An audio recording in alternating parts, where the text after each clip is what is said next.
everyone. Thank you so much for coming to this Black History Month event. This was like a lot of months in the making, a lot of weeks in the making, and it's all to the members of the Student Diversity Alliance.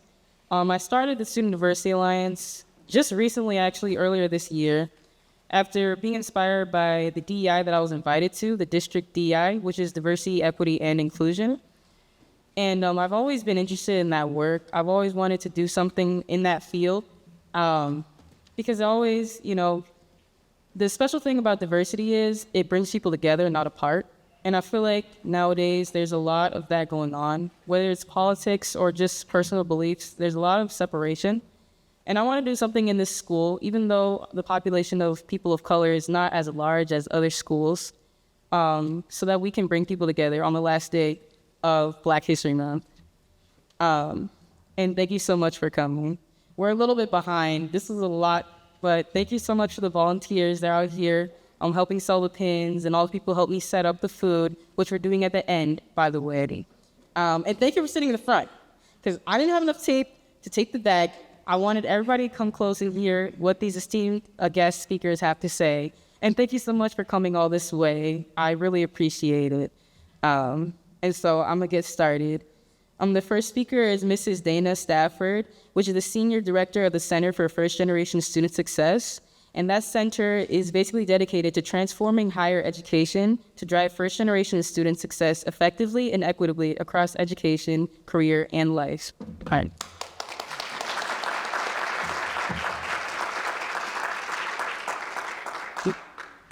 All right, thank you. Just bear with me while I get set up, but I'm going to prep you. There's some reflection I'm going to ask you to do and some call and response. So be ready when you're called upon. I will make eye contact. I'll use that tactic. I'm not shy to make really intentional eye contact to really lure you into a conversation. So I just want to be very transparent about that, because I want you to engage in this conversation, because this is a conversation for all of us to be a part of. And I appreciate your cooperation in advance.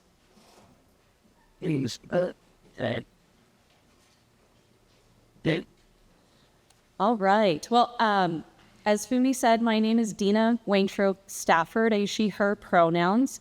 And in my role professionally, I'm the senior director with the Center for First Generation Student Success.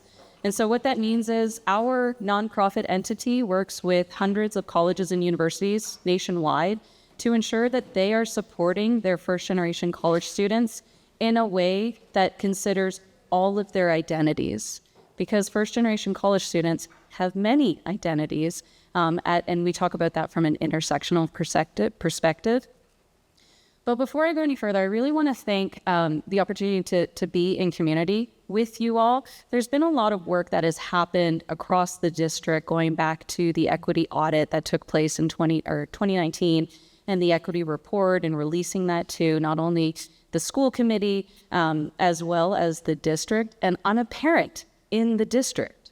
So this work really matters to me because my children are in the district.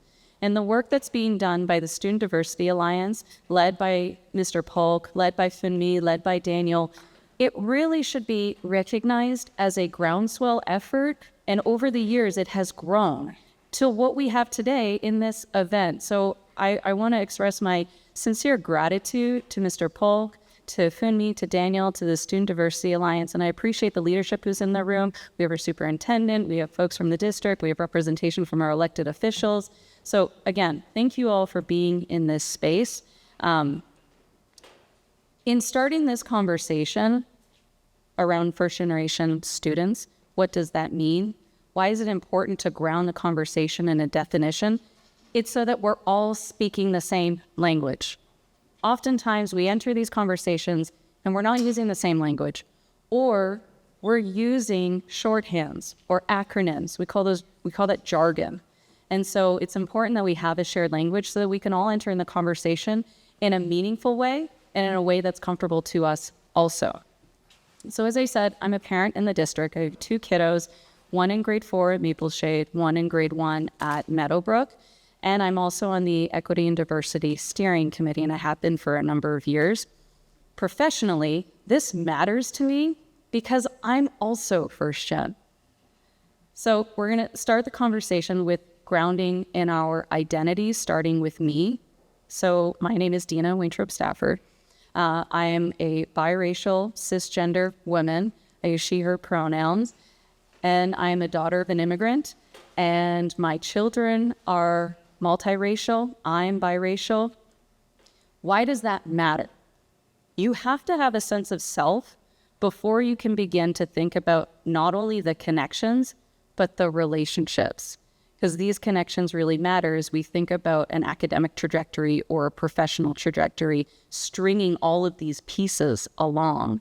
And so I'm sharing my identities because not only are they important to me, but I see them in my children.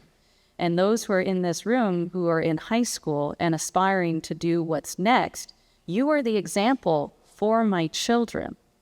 The first generation identity and the academic path that you are all taking is now setting an example for my children who aren't going to be first gen because I'm first gen, but they still need examples and they still need community to support them, to feel a sense of belonging.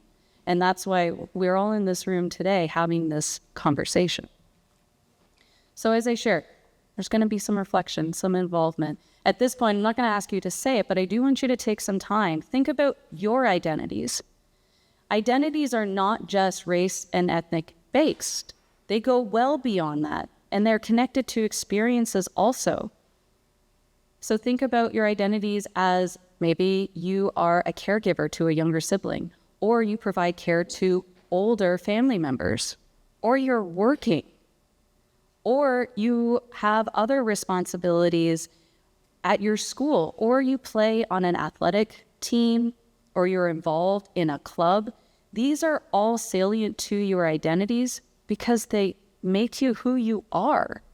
So I want you to take some time and consider your identities, both race, ethnic, gender, your other responsibilities, sometimes competing priorities with work and other things. So just take a moment. Think about all of those factors that make you, your characteristics and your identities, and then we'll move on. So just take a little moment to reflect.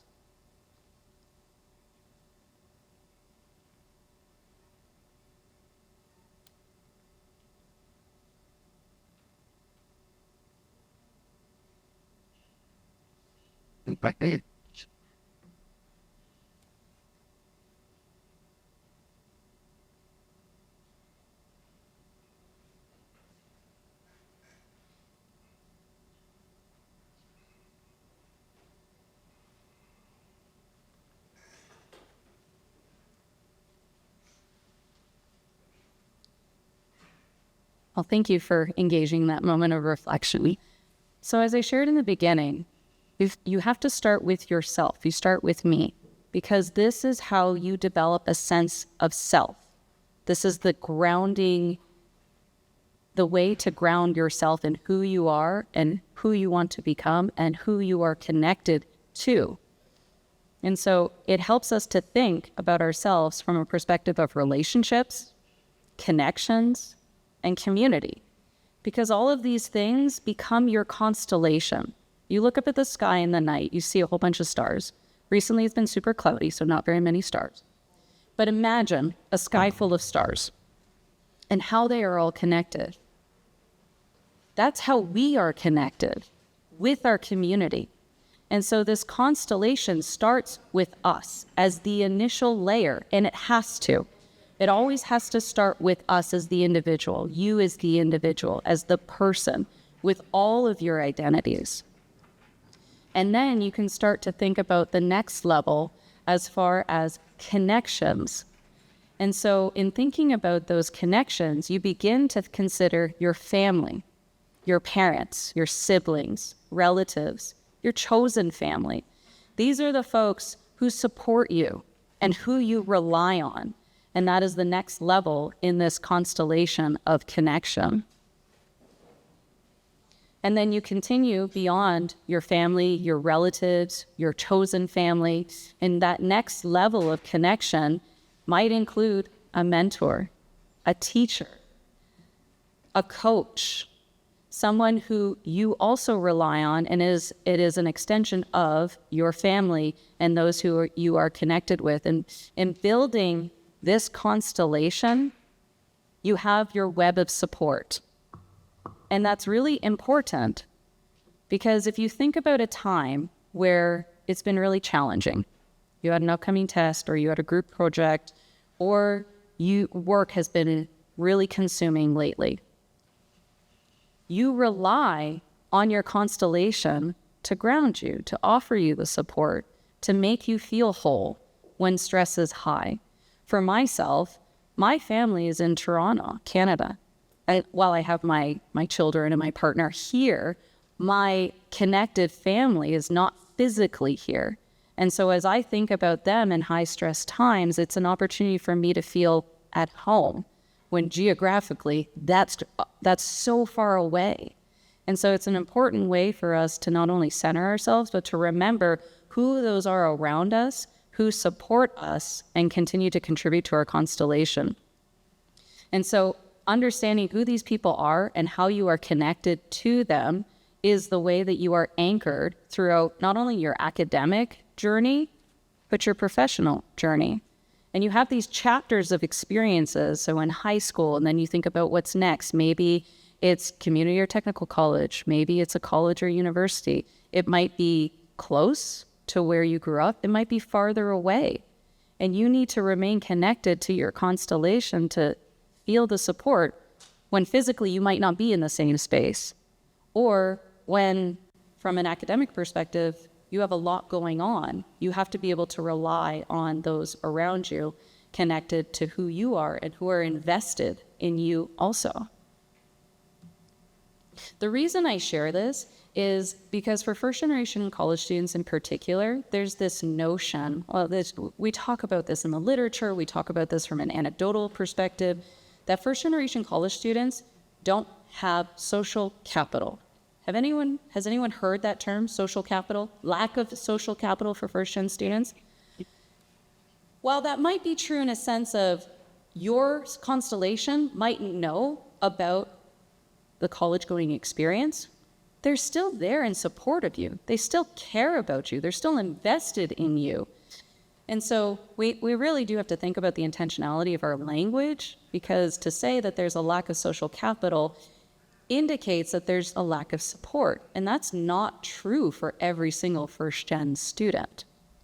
And so I wanted to take this opportunity to reflect and ground in sense of self and ground in identities, to consider the intersectionality of the first-gen identity. Because first-gen students, they are adult learners, which means they're typically above what is the traditional age, 18 to 23. The average age is 24, 25. So they're considered non-traditional. We confront that because in today's times, as far as data goes, the adult learner are actually the majority learner.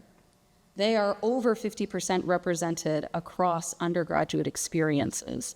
And so when I talk about the intentionality of language, it debunks the language we use as far as we understand traditional or non-traditional learners.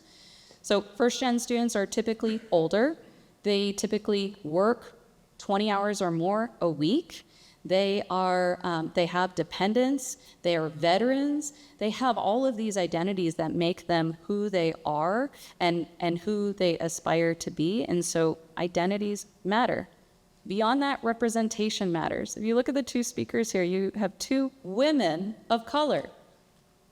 That matters. That visibility matters. And so just getting back into the data, we know that over 50% of all college-going students identify as first gen. And then connected to that is the definition. So the Department of Education has a federal definition because it's connected to funding eligibility. And that definition is that neither parent completed a 4-year degree. That's a mouthful. Oftentimes you hear first in their family to go to college, which is true. And when there are siblings in the family, there can be some tension. So we ask everyone to take pause to think about the language we use, because oftentimes when folks hear first in their family, they understand that to be only eligible for that particular sibling, or maybe that cousin. But the term generation is for that generation. So of all the siblings or all the cousins, that's where the first gen identity lives and continues, because it influences the next generation. And it influences social mobility of the next generation also. So this is data that we conducted. We conducted a landscape analysis. We surveyed hundreds of colleges and universities. We interviewed first-gen students, staff, faculty, and based on the data that we collected, we understood this breakdown of frequency of definition use. And the most frequent is the federal definition, being neither parent completed a 4-year degree. The second most popular is a nuance to that definition. Neither parent completed a 4-year degree within the United States. Can you think about why that nuance would matter? Let me get you to. Yes.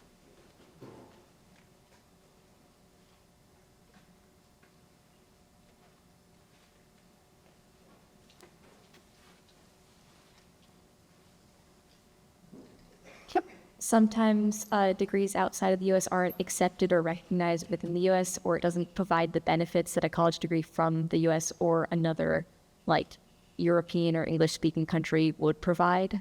Thank you. What is your name? Rowan? Rowan, thank you. If I had a prize, I'd give it to you. Thank you. Yes, that is exactly true. So we have a lot of colleges and universities in the U.S. who have a high representation of international students. I was considered an international student from Canada. So when we use definitions, we create these in-groups and these out-groups. So the most common definition would create an out-group for anyone whose parents completed an education outside of the U.S., whereas the second most common definition would create an in-group for everyone's parents who completed a degree outside the U.S. That matters from a programs and services perspective. It would allow for more first-generation college students to benefit from the supports that they deserve and that institutions are responsible to provide. So definitions matter. It also matters that as high school students, you know what this term means. If you are in grade 11 or grade 12 and you're completing your SATs or prep, or you're completing FAFSA, we won't go into FAFSA because there are so many issues there. We're gonna slide right by that. You're coming across this term, and you need to have an understanding of what it means to arm you with questions, to equip you with questions to ask of an institution, and to ask of your guidance counselors, and to ask of your teachers to help you. We also know that from an identity perspective, first-gen students, just as a breakdown comparison to continuing generation students, so the difference being continuing generation, those students' parents did complete a 4-year degree, have completed a 4-year degree.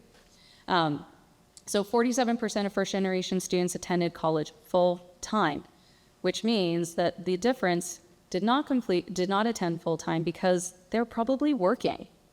And they're probably responsible for dependents. And they're probably managing a number of other competing priorities that prevent them from attending full time, compared to continuing generation at 56%. To the point of intersectional identities, 27% had dependents for first-gen students, compared to 11% for continuing generation college students. We talked about the veteran status and identity, as well as higher representation of female identifying first-gen students compared to continuing generation students. Through some of our data, this is actually really interesting in considering where female compared to male students are being promoted as far as academic experiences compared to pushing toward a career. And so I didn't get into that, but if you're curious, I can share my slides and you can look into those resources a little bit more. This is where identity is incredibly important. We know, based on our most recent national data fact sheets, we released them last month, that 73% of Latinx AO students identify as first gen. That's an incredible representation. We also know that Latinx AO students, or that identity is increasing, or that race has increased tremendously in a representation because of the data we're now able to collect. It's one of the fastest growing races and ethnicities comparatively. 65% of Black or African American students identify as first gen. 64% of American Indian, Alaska Native, Native Hawaiian, or Pacific Islander identify as first gen. As we understand the representation of first gen students by race and ethnicity, we can then tailor our programs and services the way colleges and universities support at the intersection of this identity, which is really important because we are facing an incredible threat to anti-DEI legislature. Mississippi is one of the latest to hop on this legislature band. Alabama recently released quite a number of restrictions. This matters to you all as you make decisions about where you learn next, where you work next, where you find homes next. To be in a community and an environment that celebrates you and that celebrates your identities and all the assets that you bring and what make you you. And I go over this because currently 27% of first-generation students will complete a degree in 4 years. This is dramatically lower than continuing generation students, and it's what makes my work so important in thinking about the ways we support colleges and universities, and that you all as high school students and educators and administrators understand this data to continue to influence the next generation of students and learners who aspire to be the next teachers, the next doctors, the next people to work in nonprofit environments, although we can talk about that later. Institutions were not designed for first-generation college students. They were not designed with historically excluded students in mind. They weren't. And it's a college and university's responsibility to change and to be student ready, which is not necessarily a newer term, but relatively newer term, and thinking about the responsibility that colleges and universities have to all of their students. And so just in a graphic or a depiction of all of the identities that first-generation college students possess, you might also share these identities. We have to look at the whole person and all of the ways that they're connected not only to one another, but to their communities and their constellations, because we have a responsibility in higher education to change the ways in which we have supported students in the past compared to moving forward, to be current, and to understand that the challenges and the issues that this generation faced was different than mine. And we have to meet that challenge because we have a responsibility to each first-generation college student to also influence economic mobility, to influence career paths, and to dismantle a number of restrictions and barriers that have been put in place. So we have to shift the narrative. And I think I'm optimistic to say that we can, in the ways of developing a sense of self, connecting our decisions and choices to what truly matter, doing our research to make informed decisions and practicing agency and voicing our desires and concerns. That's the only way that we will be able to make informed decisions, particularly as it relates to the number of anti-DEI legislature that have been voted on and enacted. And you are all part of that. So I welcome you to gain access to the resources that we share through our nonprofit. And I also urge you to use your voices. All of your voices have created this space. You have so much influence, and I hope you continue to express it. Thank you.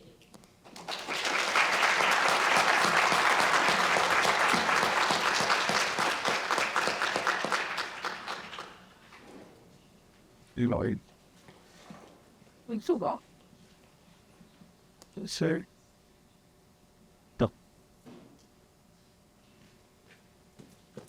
Thank you so much, Mrs. Stafford. Oh my God, that was really important to hear.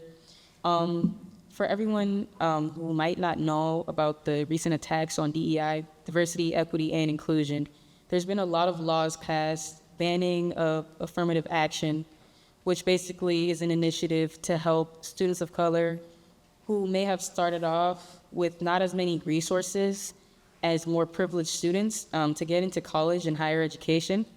A lot of that has been banned in several states in the United States of America. A lot of DEI work has been considered solely political, has been demonized in the media. And so I would like to bring an understanding to that. You know, it's really important that we try to, save these things, like not let them be attacked by the government, not let them be attacked because we all need like an equal opportunity to get into higher education. It's really important to have access to that. So now next we have Mrs. Shanika Cole, who came all the way here from Boston, which I really appreciate. She's a graduate of Salem State University with a bachelor's in business administration, a master's in information management from the University of New Hampshire. And she is the senior product manager at a tech consulting firm that creates digital solutions for the federal government. So.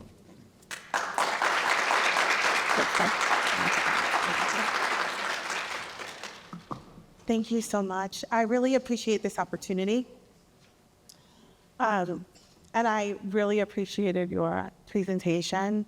I want you all to know that as much information as she provided for you today, I'm here to just give you anecdotes and probably, I hope, to make you laugh a little bit as I talk to you about this very serious matter. So to give you a little bit of background for myself, I work for a company called TrustWorks. That company provides digital solutions to the federal government.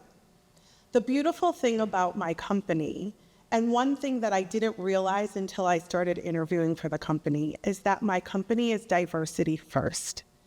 And what that actually means is that when they put out an application or they put out a rec for a position in their company, depending on how many people apply for that position, they make sure that the pool or the population of people applying for the position is not all white and is not all male. And so when I started working for my organization, I realized that there were a lot of people that looked like me. And that was not something that I had ever experienced before in my life. Where I come from is similar to an East Longmeadow or a Longmeadow. So I grew up north of Boston. I graduated high school, only 2 African Americans in my entire school. It was me, and it was one other person. And, to be quite honest and quite frank, I don't know that I really paid a lot of attention to that. I knew that it wasn't maybe typical, but I enjoyed my school. I enjoyed all of the opportunities that I had. And so I felt a part. I felt accepted. I went on to a university for a little while outside of Massachusetts, and that university was 3% Black. And when I tell you, I thought I was at an HBCU because I was seeing more than one other person, I was in heaven. And it wasn't until I talked to my husband that I realized that his experience was very different than my experience. And that's because he came from the South. So his school was all Black, and my school was not. And so he thought there was no one there, and I thought it was HBC. I was at Howard. And I thought, this is so amazing. And so when I got into the corporate world, it was a different beast. And I know you guys are all sitting here saying, hey, listen, I'm in high school. I'm not even worried about what I'm gonna do outside of go to school. I hope your parents aren't here, maybe party a little bit when you get to college. Don't party too much, just enjoy yourself, but make sure you focus. But really, those 4 years, those 6 years, those 8 years, however long you do your work, those years happen in an instant. And then you're forced to deal with what happens when you're working in the real world. And when I got to corporate America, I applied for a position, and the position I applied for at the organization I applied for, I don't know that I was actually qualified for it, but it was a subsidiary of the Hartford. And I only applied there, I was back home, I applied there because my sister, one of my older sisters, I'm one of 3, who's here tonight, worked at the Hartford. And so I said, well, if she works there, I'm gonna try to work there too.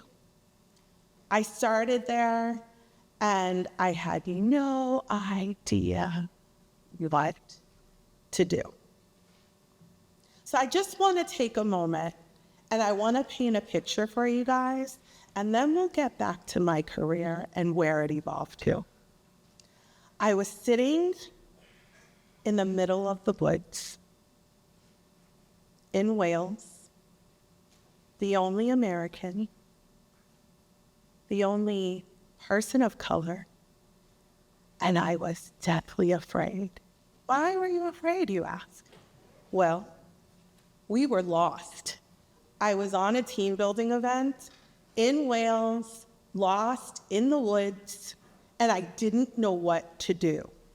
I don't know if my appearance tells you or not, but I'm not a hiker, okay? Not at all. I'm not an outdoorsy person. We had already canoed down a canal. I didn't have cell phone service. I couldn't even bring my cell phone.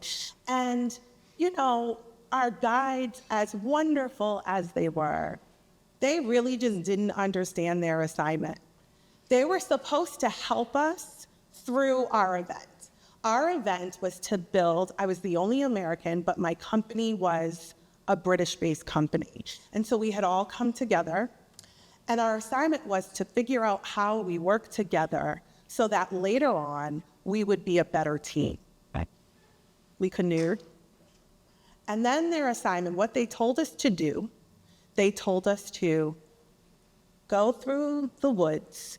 It was gonna be a little woodsy at first, and then it was gonna clear. So don't worry, they said. It's gonna be woodsy at first, but it will clear. We started walking and we said, well, will you help us? And they said, well, we can't really help you unless you're too far off track. Perfect. We start walking through the woods. It gets woodsy. They say it's gonna clear. It gets woodsy. They say it's gonna clear, but then it's more woods and more woods and more woods, and now there's not a path, and I am freaking out. And everyone else is like, nope, they say it's gonna clear, and I'm like, it's not clearing. We hiked for about an hour before they realized that we were actually lost. We radioed them on the radio, and they said, okay, please change your channel. We said, okay. We didn't change our channel. We hear these frantic people running around saying they can't find us. Again, everyone else hikes. This is what they do. I'm freaking out. The people decide to stop and eat their lunch. Like, My entire team decides it's time to eat lunch. We'll wait for them to find us. Let's sit down in the woods, on the ground, no hand sanitizer in sight. They sit down and they eat lunch. And I just watch. I look at everybody and I'm thinking to myself, who are these strange people who feel like this is okay? It's not okay. And I don't want to die in Wales. My family won't know how to come and find me. What am I going to do? And it's at that point that I sat there and I did a pulse check because I feel like I was hyperventilating. I don't know that I looked that way. They later told me that I just kept smiling, which is really weird when you're lost and you're scared and you're just grinning. But I did a pulse check and I kept asking myself in that pulse check, how did I get here? How did I get here? In that moment, I wasn't talking about my career. I was talking about how did I get in Wales, lost in the mountains, and what are we going to do? Needless to say, they eventually found us. We climbed over a barbed wire fence. Yes, we did. We made it to the clearing, and we saw the clearing. And, you know, we had to finish the team building event, which included mountain biking down. Now, I'm going to let you guys know, I probably will never do another team building event in Europe again. However, the one thing that I left with, and the one thing that I took away, and I brought with me throughout the course of my career, and as I started reflecting to talk to you today, I realized it was something that I had been doing my entire career. And that was, I would take a pulse check. At various points throughout the course of my career, at various points when I was faced with adversity, when I was faced with a dilemma, I would take a minute and just do a pulse check. And in that pulse check, I would always ask myself, how did I get here? I may be one of none. I may be the only woman, but how did I get here? And what does that actually mean for me right now? So, I don't have any slides. I wanted to give you handouts, but I really didn't know what to give you. And I really, to be honest, didn't think you would keep them. And so I decided that the one thing I could do to make sure you were all engaged is to do a little interactive activity. Thanks to my sister who suggested it. So if you don't like it, talk to her later. She's sitting right there. So throughout the course of this conversation, every blue moon, I'm going to do a pulse check. And the only thing I need you to yell out to me is, how did I get here? Does everybody got it? Now I'm going to let you all know another thing. My sister is very competitive. And so she's going to be the loudest one here. She's already preparing herself. I don't know if you're looking at her. She's already prepared. But whenever I say I did a pulse check and I asked myself a question, what are you going to say? How did I get here? All right, that wasn't quite loud enough. Let's try that one more time. I did a pulse check and I asked myself what? How? Yes, that's what happened. And so one of the things that happened, and so when you're doing a pulse check, your question is going to be different. But I will tell you this, that starting today, you will realize that one of the things you always have to do is a pulse check. You have to understand where you are, and you have to figure out where you're going. So I started my career in the insurance industry, trying to be like my big sister. And I joined this company, and I thought I was about to be a boss. There was no question about it. I'm bossy. I talk a lot. I have a lot of opinions. I'm gonna be a boss. And you know what? It's not gonna take me that long. I started as an assistant, and I walked in there ready to take on the company. And when I got there, nobody talked to me. Nobody was my friend. Okay. People didn't want to help me. They didn't give me the proper instructions. I wasn't trained properly.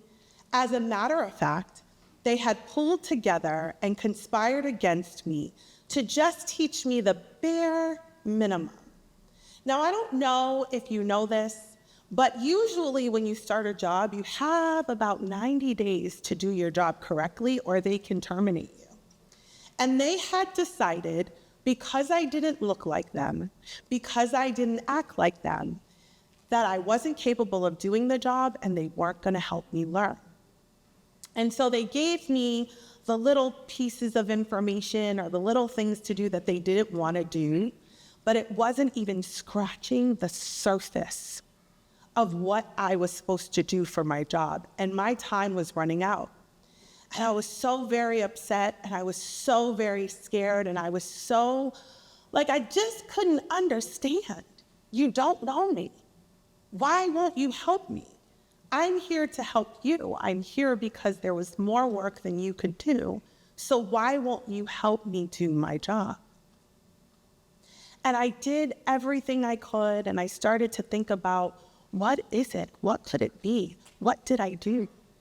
And it never once occurred to me until someone brought it to my attention. It was, you don't look like them. And it's not just you're young, but you're Black. And they don't want to help you. Now, understand that diversity does not only mean Black. It could have happened just because I was a female. It could have happened for any given reason. But one of the things that happens when you're in corporate America is when you don't look like them, when you don't act like them, when you don't talk like them, you're not often accepted. And so you will have to face various different elements of, dilemma and hardships and struggles in order to get to where you need to be. And so in one of the darkest moments that I had when I first started working in corporate America, I was upset, I was crying. It was in that moment that I had to do a pulse check. And I had to ask myself the question, what did I ask myself? How did I get here? I did. I asked myself, how did I get here? I had to apply. I had to interview. And so it was in that moment that I decided to recalibrate. I decided to figure it out on my own. You don't want to help me, you don't have to. I'm gonna figure it out on my own because I'm ready to be the next boss. And whether you help me or whether you don't, I'm gonna be a boss. I mean, I'm gonna be a boss. And so what I began to do was I researched. I decided, okay, what are the things that I see them doing? And I started looking at what they were doing, and then I just mimicked it. And when I would finish, I would send an email, and I would leave a sticky note on someone's desk with my work and say, please give me feedback. That's all I need from you. Just give me feedback. And what I did in that time and in that moment was I showed them that 1, I'm capable, 2, I can't be stopped, and 3, I'll still come to you for feedback. Either you help me or you don't, but I will not be stopped. Indeed. Now, that sounds way more like, what? Than it actually was, because I still was sad, I still was upset, I still wanted friends, but I realized I didn't come to work to make friends. I came to work to make money. To be a boss, I decided I don't live to work, I work to live. And I want to live a boss life. And so I have to work, and I can't lose my job. And so I went on, and what I realized in that moment was not just, it didn't matter, because it did, and it hurt. But one of my takeaways, and what I hope you take away today, is that I had to learn not to take it personally. even when it was personal. It was personal that you looked at me and didn't like me for no reason. It was personal that you wanted to sabotage my career before it even got started. But I had to learn that taking it personal was going to mean I failed, and I was not going to fail. And so I say to you today, even when it's personal, you can't afford to take it personal. Right. So one of the other things that I did was I realized, and I'm sorry to break it to you, that even when you leave school, you still have to learn. I know. After a while, you're like, I don't want to learn anymore. But what you're going to realize is once you get out there, you have to learn, whether it's teaching yourself, whether it's research, whether it's going back to school, getting designations, getting certifications, whatever it is. When you're different, you have to know more. You have to be more. It's just the nature of the beast. In order to be invited to and have a seat at the table, you have to know more. You've got to know more about a conversation before you enter the room than just about anybody else in the room. You've got to know the ins, you've got to know the outs, you've got to know the whats, and you've got to know the whys. And so one of the things that happened to me was, along with the fact that they didn't want to teach me just about anything, there was a software application that was very new to the industry, and they didn't feel like it was necessary, and nobody really found value in it. And so they wouldn't learn it. And so I decided to learn that thing inside and out, upwards, downwards. I was going to learn it. I was going to learn why. And so as I began to do it, I happened to have a conversation with a C-level executive at my organization. And I thought, oh, wow, this is amazing. She started off as an assistant. I'm starting off as an assistant. She's a woman. I'm a woman. This is amazing. I'm going to glean as much information from her as possible because she's a boss. I'm going to be a boss. She got there in 15 years. I'm going to do it in 5. So let me get all the information I can from her. And I started talking to her, and one of the things she told me was, you'll always be an assistant. You don't have the connection. You don't know the information. And nobody's ever going to promote you. And I said to her, well, that's okay. I'm going to learn everything I can learn about my job today. I'm going to figure out how to apply that forward. And then I'll learn everything about the next job.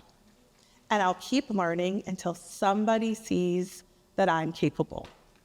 Now, I have to tell you, to have someone who you admire, who you look up to, who you want to be like, look at you and tell you essentially you'll never be anything, that was a punch to the gut. Even worse, we're in school, so I'm not even going to say it, but it was even worse. It was worse that I couldn't hit back. I don't know about you, but if somebody hits me, I want to hit back. You said, I couldn't hit her back. She was a C-level executive, and I needed to keep my job. But what I knew was, if you would spend so much time trying to prevent me from getting information, that's exactly what I needed to get. I needed to get all the information. And I made it my mission to learn any and everything that I could. So much so that not only did I become the expert in that particular area, which was catastrophe analytics at the time, but people started calling me and just offering me position. Not because of anything, but because of what I knew. She was right.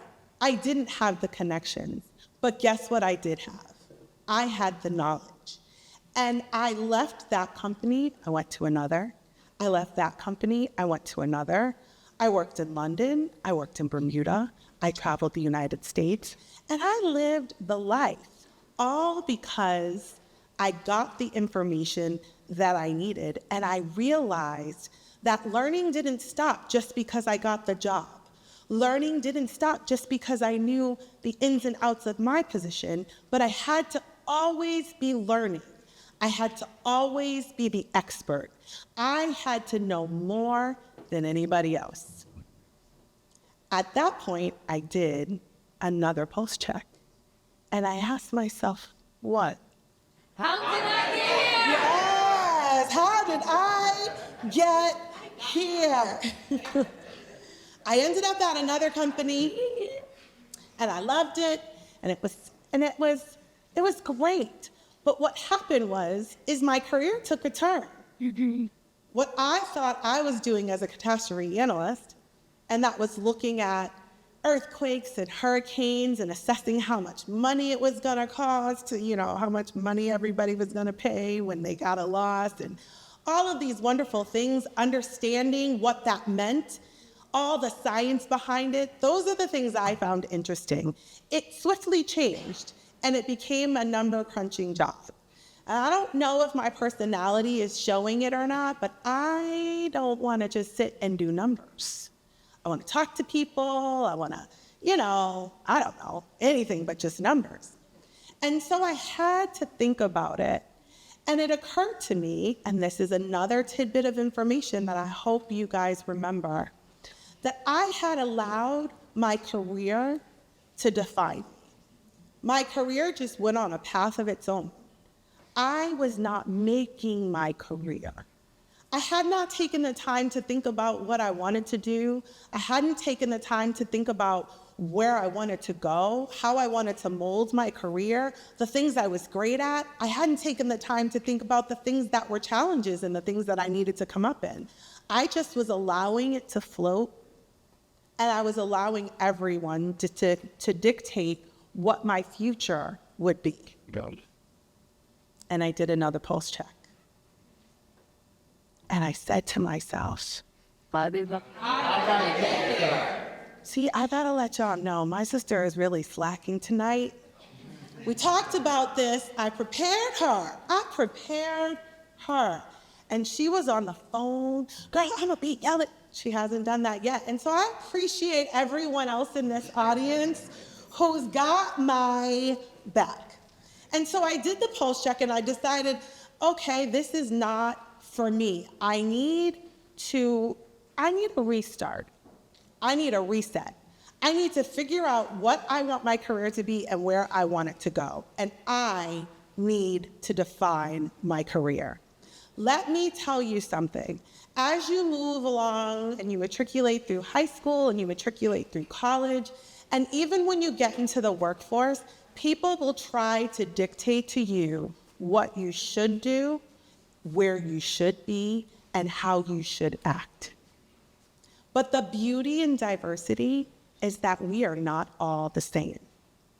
And what it takes you to get somewhere, it may not take the next person. And everybody having a seat at the table is what makes things beautiful. Now, I want to remind you of what Fumi talked about just 10 minutes ago, 15 minutes ago. And that's organizations who are trying to maybe remove that.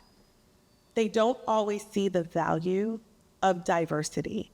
They don't always understand why it is necessary for everyone to have a seat at the table. My boss, CEO of our organization, who is African American and a male, and I had never been a part of an organization like that before, he always does this conversation and these speeches, and he talks to people. And one of the examples he uses is when you go to the sink and you're using the automatic soap, and sometimes you put your hand under the soap container and it doesn't actually dispense anything. And I never understood quite why. If I did it, it didn't dispense. But then if I took a white napkin and I put it under, suddenly soap would start to fall. Do you want to know why that is? It's because there wasn't a seat at the table for everyone when they decided to create the soap dispenser. And so it never occurred to them that it may recognize white skin, but it's not going to always recognize black skin. Now, that's just a simple example of why diversity matters in all areas, in all walks of life, in all industries. But it's so very important for you to know that just because they don't want to give you a seat at the table, it doesn't mean that you don't fight for it. And so as you go through life, and as you go through school, and as you get out into the workforce, whether that's you're an entrepreneur, and I'm talking an entrepreneur, I'm not talking about like a TikTok star. Because I'm here to tell you guys, that ship has sailed. There's so many, it's so saturated at this point. By the time you guys became a TikTok star, you're probably getting 50 cents for every 100 posts or something, so don't even worry about it. But as you go throughout your career, the one thing that I want you to always think about, the one thing I want you to always do, and please know that your question may not be what my question is, but you will always need to do a pulse check, just like the pulse check that I do all the time. And until you get your own question, I want your pulse check to be the same question that I ask myself all the time, and that is, thank you.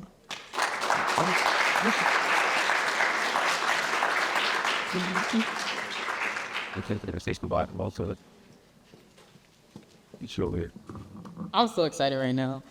Everything worked out. That was beautiful. That was amazing.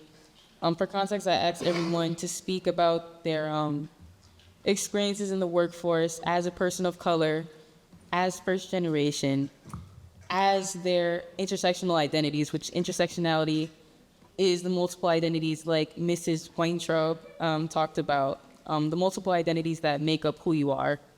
And I'm so happy that y'all got to sit here and hear about it, but now you can ask questions. Any questions, somebody's gonna go around with a microphone to give it to you, so you can ask the panelists any thoughts on their presentations. So we're gonna start that right now.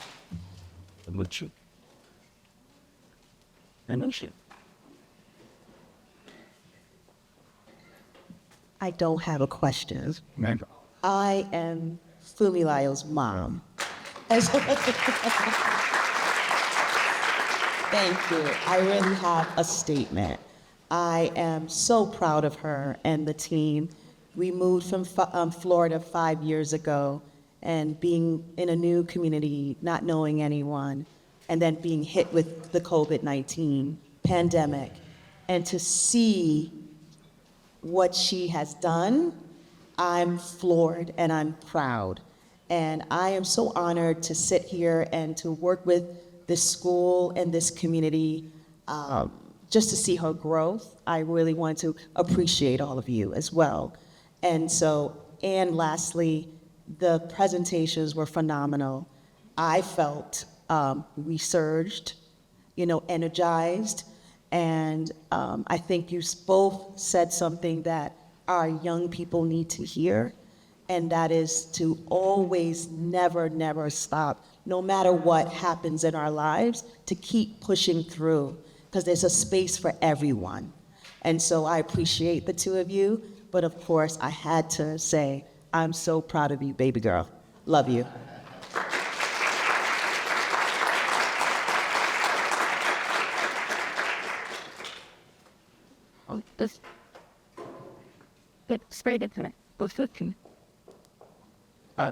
Good evening, everyone. I'm Fumilayo's dad. I'm just as proud. Something that you said really struck a chord in terms of, making a seat at the table for yourself. And this is a true story. My wife, I saw her build a whole department at the last company that prior to us moving here, ELHS Systems in Florida, she built their whole diversity, equity, and inclusion out, created the infrastructure around it, did everything to get it off the ground. And at the time she was reporting to someone that told her, we'll never have a chief diversity officer at ELHS. And, my wife told me that, and I knew how much she loved her job. I knew how passionate she was, and I knew how that made her feel. Ultimately, she ended up leaving the organization. We moved here, and she got a chief diversity officer position at Bay State Health. And Lee Health now has a chief diversity officer position. And when she moved here, of course she got calls about, would you ever come back? So never settle in life for anything that anyone tells you. Always stand your ground and do what you believe in and go for it. So, great job, Fumi. I too. Eat the good. Eat it. Alrighty, this was brought up twice during both of your presentations on affirmative action, and in light of many policies of affirmative action being struck down across colleges in the U.S. And I'd just like to hear a little bit more about your opinions on affirmative action and reasons why you think that it's either necessary or why more circumstances in which why it was taken down so recently. Pete. I feel like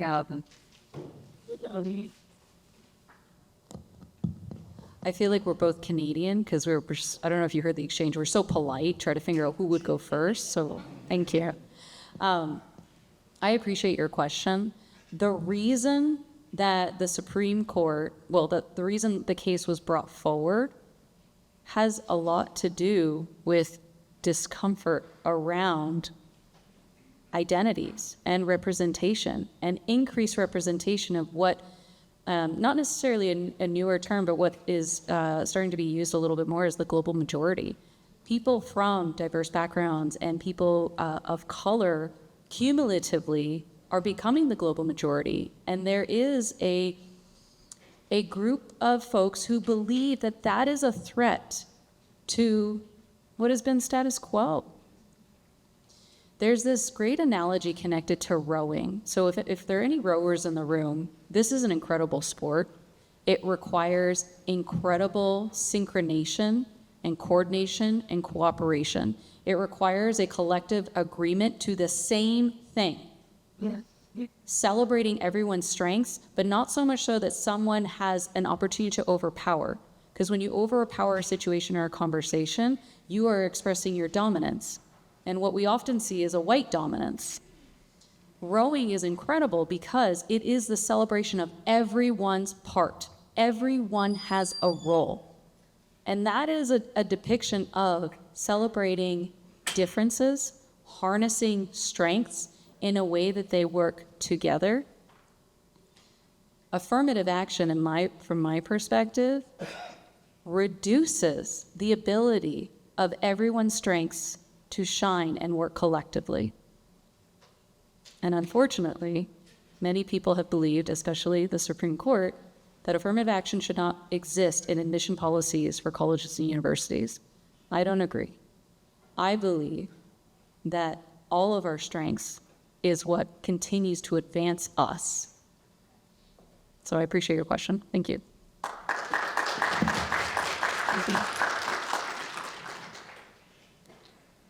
So clearly intersectionality is a really important part of people's identities, like as a whole. But I was wondering if that's ever also presented issues for you, because I know historically in organizations led by people of color, it can be difficult for women to rise in the ranks. And in organizations led by women, it can be difficult for women of color to rise in the ranks because of that intersectionality and because of inherent biases in that, in the pre-existing organizations. Can you just ask your question one more time? Like, has it been, have I experienced it? Like, have you experienced any struggles due to one part of your identity causing an issue in a field where another part shines, like in a woman-led organization, but you're looked down upon because you are like a Black woman instead of a white woman? Yeah, so for me, it's very difficult to separate being a woman and being a Black woman because I show up every day as a Black woman. And one of the things that I've experienced, I think my entire career has always been white, male, dominant industry. So no matter what my organization is, when you're working with the federal government, please understand that I'm still not dealing with people that look like me. And one of the things that I always encounter, and sometimes it's hard to know if it's because I'm a woman who's opinionated or if it's because I'm a Black woman who's opinionated, but I have encountered so many microaggressions just based off of the fact that I have an opinion. And so I'll give you an example, and then you can decide if it was because I was a woman, or you can decide if it was because I was Black. But I was having a conversation with a group of engineers. They were all men, they were all white. And they were wanting to block a body of work that my team was doing. And I said to them, well, no, I don't agree with that, and here are the reasons why. And then they would make a comment, and I'd say, I understand what you're saying, I don't agree, and here are the reasons why. And they just kept going and going, and I just smile a lot. I just do. I take things seriously, but I like to laugh. And I always feel like my comments or my, opinion will come across a little bit better if you know that, hey, I'm not mad. This isn't an opinion back here, something else. And so at some point, one of the engineers told me, well, you don't have to get mad about it. And I was like, I'm sorry.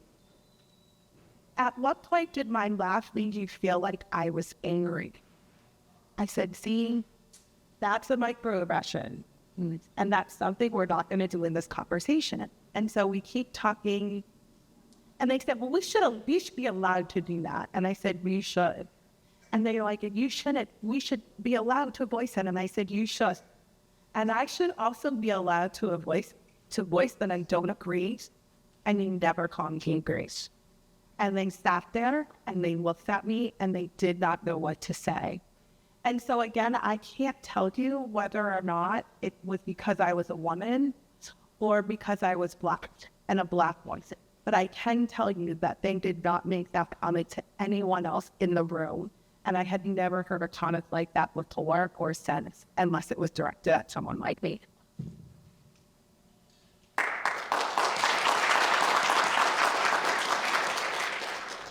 I will expound on that. In some of our identities aren't visible. The first-gen identity in particular is not visible. And so there are parts, and even as I consider my own identities, I'm biracial. I present very ambiguous, and I know this. So some of the experiences that I have is that folks perceive me as white presenting. And I understand that, and there's some privilege in that, and I certainly accept that. It also means that my biracial identity is not received, is not acknowledged. And that's hard, because when I walk into rooms that are very diverse or rooms that are not diverse, I met with a lot of question marks. I received the question growing up, what are you? And any biracial or multiracial people in the room probably have experienced that in the past. And that in itself is a microaggression. So from an intersectional identity perspective, some of our identities are very presenting and some aren't. And it's our choice what identities we lead with, what we divulge of ourselves. You always have a choice in that, so please know you get to choose what you present and how you identify. And it can sometimes harm you in unintentional ways, intent versus impact. So it's tricky. I'll say that.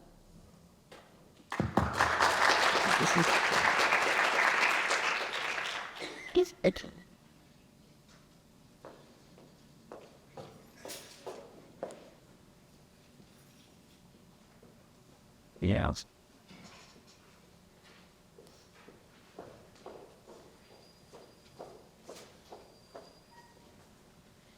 Hi, so I was listening to what you were saying about going to a predominantly white school and how, it didn't have much of, it didn't have much of an impact on you, And it really stood out to me because obviously I do. I've been going to some for quite a while now. So have my nieces here, and that stood out to me because, there's never a day that goes by that You know, I'm not thinking, oh, like, dang, like, I'm the only one here right now. You know, so like, I'm wondering, like, is this just me? You know, like, was it how your mindset was at school? Are you just blocking out all the negativity and looking at it as more of trying to find more the positive side to it, you know? Because I want to set a better example for them, you know, like telling them, like, it does get better, you know, like, not all predominantly white schools are like this, you know, it's how you see school. So that was a really great question. I don't know if this is on, but sketchy. So that was a really great question. And I guess I need to clarify a few things. It wasn't that it wasn't difficult. I was one of two. No one looked like me. And so that in and of itself was a challenge because you wanted to at least have something in common with people. But one of the things my mom would tell me every time I would complain is it's not necessarily about, you know, you could be in a room full of people that look exactly like you and you could still not fit in. And so what I needed to learn to do was find the people who were like me. Now, we may not look the same in terms of our skin, but we may like the same things. We may, you know, like the same subjects. And so I had to find things that made me common with the people around me, or my experience was going to be torture.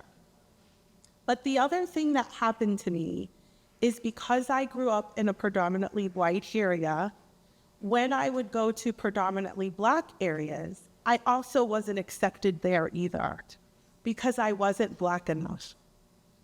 And that was also very hard for me because I didn't understand what's Black enough. And so it took me a long time to just accept. But by the time I got to high school, I just had to accept that I am who I am where I am, and either I can live a great life, I can figure out the ways to enjoy my experience, or I can be miserable. And what does that serve me? I dealt with a lot of things. I ran track.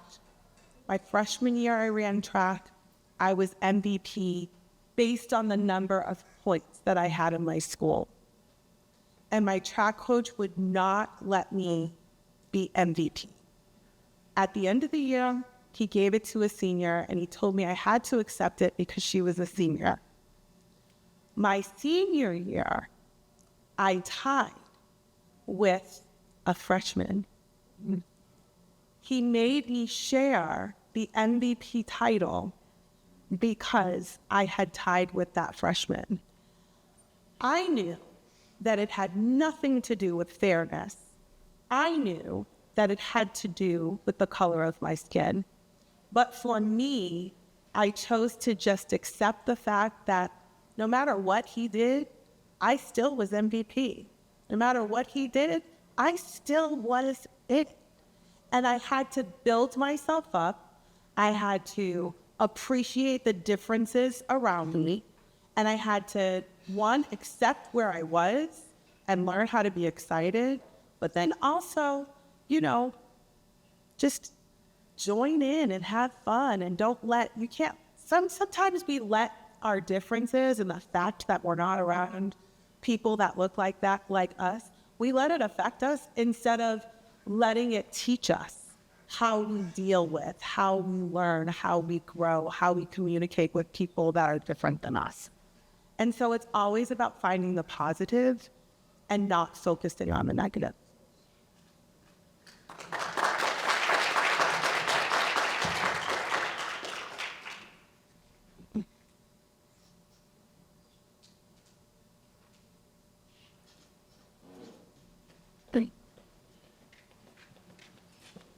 Okay, it looks like there's no more questions, so we have food in the cafeteria.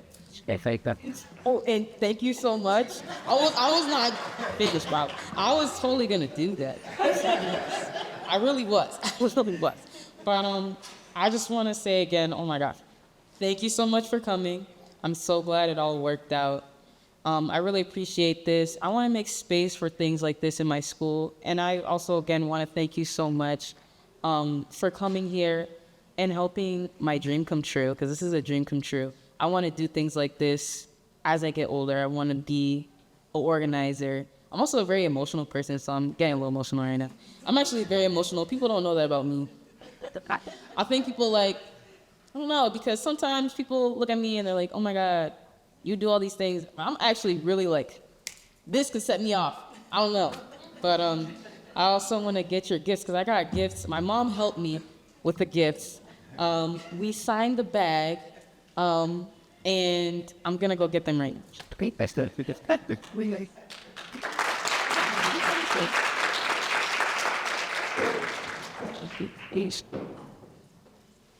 What? So that I shouldn't have did because it looks they go into they suffer. I just it's good.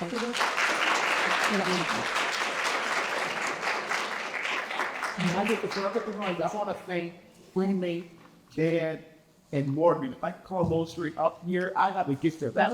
We're going to bring all the students, PC, student plan, students organized, students presented, and so I just want to give them a program of my teachers with them.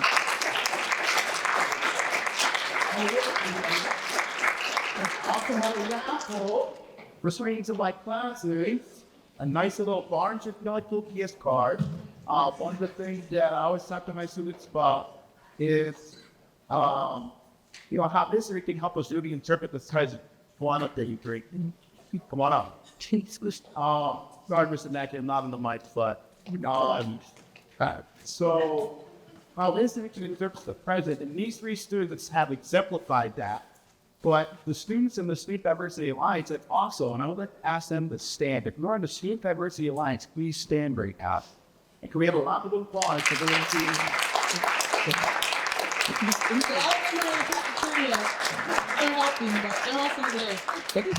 And what they may not know is that these ideas come from an ancient principle, an ancient dogma known as Sankofa, which means taking what is important from the past, bringing it to the present to initiate positive change in the future.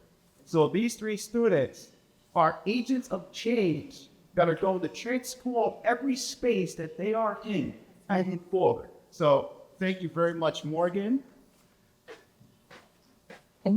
Daniel, and Funmilayo. Thank you. Appreciate you. Thank you.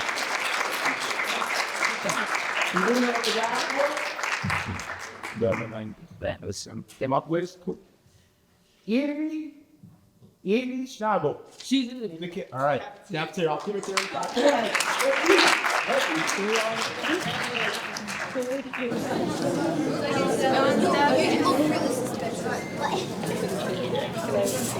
Okay.